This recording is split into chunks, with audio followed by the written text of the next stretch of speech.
You've never heard of Alvin Ailey? Well, then you must be living in a cave somewhere.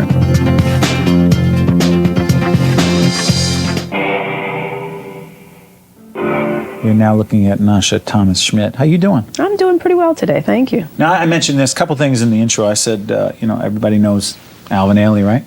Everybody, I hope if they don't, then they should come out and get acquainted. I am a former member of the Alvin Ailey American Dance Theater, and currently I am the National Director of Ailey Camp, our summer program, and I'm spokesperson and master teacher for arts and education and community programs. So I've been at Ailey for 38 years. I attended the Ailey School when I was on scholarship. I was at Performing Arts High School here in New York City. Got a scholarship. I was there for a couple of years.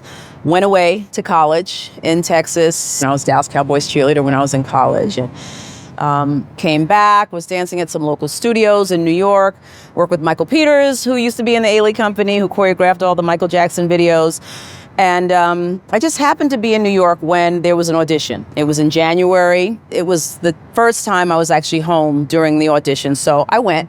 And I remember a friend of mine, we danced at Bernice Johnson Dance Studio. He told me, do not go in there with a black leotard and pink tights. Everybody wears that. So I had this electric blue Milskin unitard.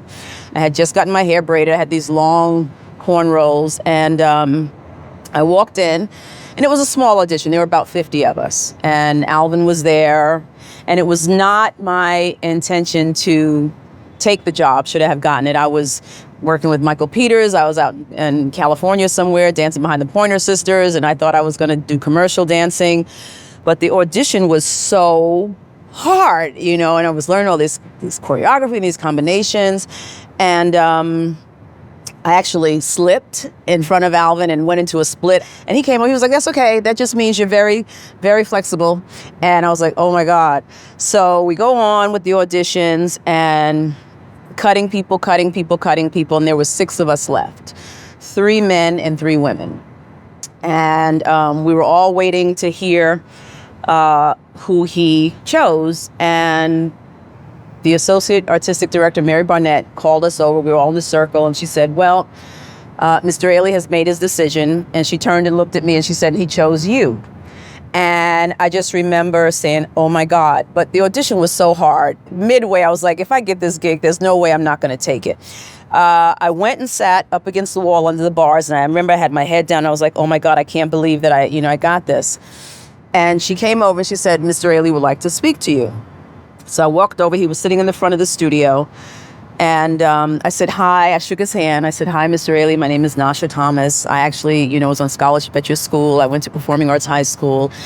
And he looked at me and said, so you want to be a dancer? And it was literally like God spoke. It was like the sky opened up. And that's really when my career started. 38 years later, I'm still there, and I remember that. I don't remember a lot at my age, but I remember that day like it was yesterday. Dancing in the company was great. I had never been around 29 other artists, like that. Everybody was from all over the world, really.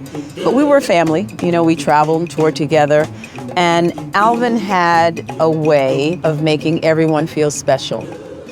And I mean, couldn't have had a better performing career. I was in the company for 12 years, and I did almost every role in Revelations, and was in all of the ballets. And it was really, really, it was beautiful. I never wanted to be anywhere else. I never wanted to dance on Broadway, never wanted to take acting, never wanted to take singing. I was just talking to someone recently about that, and I was like, this is home, and just celebrated my 25th anniversary in arts and education.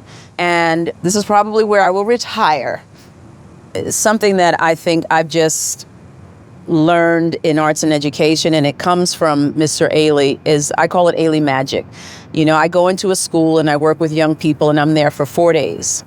And the first day I'm coming in and I'm giving them direction and I'm telling them to do stuff, and they're going like, who is this lady? And they're learning Revelations, and then we're dancing and they're creating and they're writing poetry and they're making dances with all this stuff. And a lot of times we're met with resistance initially, but the process, and I think what I got from Alvin was just this huge heart and this love. By Friday, these kids are crying. Miss Nasha, you leave. Are we going to see you on Monday? And the Ailey Company is coming to perform, and they're going to the performance. And like, are we going to see you at the performance? 4 days, and someone's saying, I love you. And I'm saying, I love you back. And then some of these kids, I see them 10 years later or something. Just had a boy that I taught 2 years ago who came to Ailey Camp in Miami this summer. And he said, I didn't think I would ever see you again. And he was in camp. That fills me. It's a beautiful feeling. And Mr. Ailey was a giver, and that's something that's very important and special to me. And it's something we need a lot more of. There are not a lot of, givers out there. And I'm very, very thankful to him, for creating this space and for being able to bring in new audiences, new people. And he has set the foundation, and it really is a foundation that's so strong, it runs itself.